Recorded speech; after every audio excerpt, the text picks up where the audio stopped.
नमस्कार किसान भाइयों, मैं रवि कुमार आज फिर हाजिर हैं एक नई जानकारी के साथ अपने YouTube चैनल सरल खेती में। आज हम आपको एक ऐसे खास प्रोडक्ट के बारे में जानकारी देंगे जिसके प्रयोग से आप अपने खेतों की मिट्टी को बंजर होने से बचा सकते हैं। उस प्रोडक्ट का नाम है नैनोजिम एक्सट्रूड।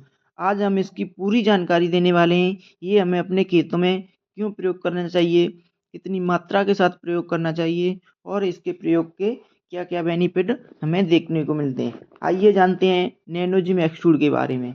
ये पौधे में प्रोटीन बनाता है, साइटोकाइनिन बनाता है, विटामिन बनाता है, ऑक्सीजन बनाता है, एंजाइम बनाता है। दुनिया भर के पोषक तत्व बनते हैं जो पौधे का मुख्य भोजन होता है। वो जो हमने पौधा निकाला उसमें वो सारे हैं जो इसके अंदर हैं। एक तो सारा कुछ खा के भोजन बनाया हमने, सब कुछ खाया, उसके बाद पेट में जाएगा, हजम होगा, हाजमे के बाद अलग अलग टूट जाएगा। उसमें से वसा अलग होगी, प्रोटीन अलग होगी, विटामिन अलग हो जाएगी, फैट्स अलग हो जाएंगे और बाकी निकल जाएगा। उसी तरह से पौधे का रहता है। उसमें नाइट्रोजन डाली, फास्फोरस डाला, पोटास डाली, कैल्शियम डाली, सल्फर, गंधक, तांबा, लोहा, जिंक, बोरॉन, उसे पौधा खाएगा। वो भी जब खा पाएगा जब मिट्टी की फर्टिलिटी अच्छी होगी। मिट्टी की फर्टिलिटी अच्छी कैसे होगी? जब उसके अंदर जीवाणु बहुत ज्यादा होंगे। जमीन और हमारा शरीर, पशुओं का शरीर, पक्षियों का शरीर या वनस्पति कोई भी है, सब बराबर हैं। सबको वही चीजें चाहिए, सबका जीवन एक जैसा है।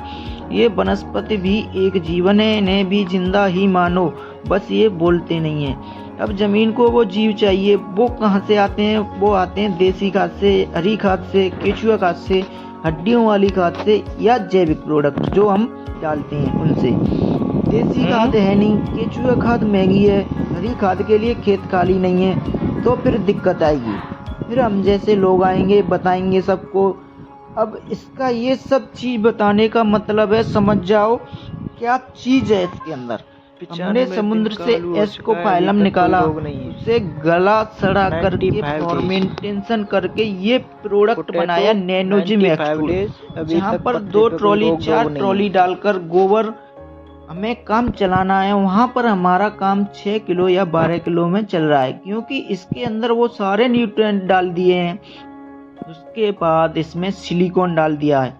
ये जमीन में सारे तत्वों की पूर्ति करेगा, क्योंकि इसमें बना बनाया भोजन है। जमीन में पड़े हुए जितने भी न्यूट्रिएंट हैं जो हमने फर्टिलाइजर के रूप में या सूक्ष्म पोषक तत्वों के रूप में आपने डाल दिए हैं, ये उन सबको तोड़ देगा और पौधे को अवेलेबल करा देगा। यूरिया हम डालते हैं, वो यूरिया हमें नाइट्रोजन के रूप में नहीं लगेगा, वो लगेगा नाइट्रेट के रूप में। जमीन में जाते ही वो बदल जाता है नाइट्रेट के रूप में, फिर उसे फसल लेती है। जैसे हमने दूध पिया, दूध अंदर जाकर फट जाएगा, उसमें से वसा अलग होगी, कैल्शियम अलग होगी, प्रोटीन अलग होगी, फैट अलग हो जाएंगे, फिर हमारे हाथों से आसानी से ऑब्जर्व कर लेंगे। ऐसे ही जमीन में खाद का होता है। तो इसमें सिलिकॉन होने की वजह से जो खेत में पहले पड़े हुए पोषक तत्व जो 3-4 साल से पड़ी है DAP, उसे भी अवेलेबल करा देगा फसल को, तो फसल को आसानी से भोजन मिलेगा। जमीन में से नमक की मात्रा, अगर हम 10 सालों से 20 सालों से केमिकल फर्टिलाइजर डालते आ रहे हैं, उसकी वजह से जमीन में नमक की मात्रा बढ़ गई है। इसके कारण हमारी फसलों की जड़ों में दिक्कत आती है, वो पूरा भोजन नहीं ले पाते हैं। उसकी मात्रा को भी ये तोड़ेगा, क्योंकि इसमें 30% सिलिकॉन है। जमीन का pH वैल्यू, जैसे हमारे शरीर का टेम्परेचर होता है, ऐसे ही जमीन का pH वैल्यू होता है, जिसे पावर हाइड्रोजन बोलते हैं। अगर वो कम ज़्यादा हो जाए तो भी फसल अपना पूरा भोजन जमीन से नहीं लेती है। ये उसे भी मेंटेन करेगा, क्योंकि इसमें कोई केमिकल नहीं है, इसमें सारा बिल्कुल जैविक सौदा है, देसी है, इससे किसी किस्म का नुकसान नहीं है। तो ये सारे काम होंगे तो फसल हमारी ऑटोमेटिकली जड़ें ज़्यादा जगह में जाएंगी, और जो हवा और पानी रोकने की कैपेसिटी है उससे भी बढ़ाएगा, पुलपुली करेगा, हल्की करेगा जमीन को। ऐसे ही जमीन में लाभदायक वाले होते हैं, और वही जमीन की ताकत होती है। जैसे गांव के आसपास वाली जमीन ज़्यादा ताकतवर होती है, उपजाऊ होती है। क्यों होती है? क्योंकि वहाँ पर गोबर के, गांव के जीव ज़्यादा रहते हैं, गोबर का पानी ज़्यादा है, गांव का पानी जाता है अब ये वो सारे काम करेगा, लेकिन मैं फिर कह रहा हूँ देसी खाद, गोबर की खाद वो सबसे बढ़िया चीज़ है, उसका कोई तोड़ नहीं है। अगर वो पूर्ति नहीं कर पा रहे हैं तो हम इसे डाल सकते हैं, ये इसकी पूर्ति करेगा और हमारी फसल बढ़िया होगी, स्वस्थ होगी, हरी भरी होगी।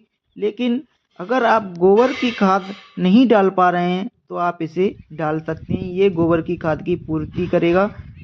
धन्यवाद।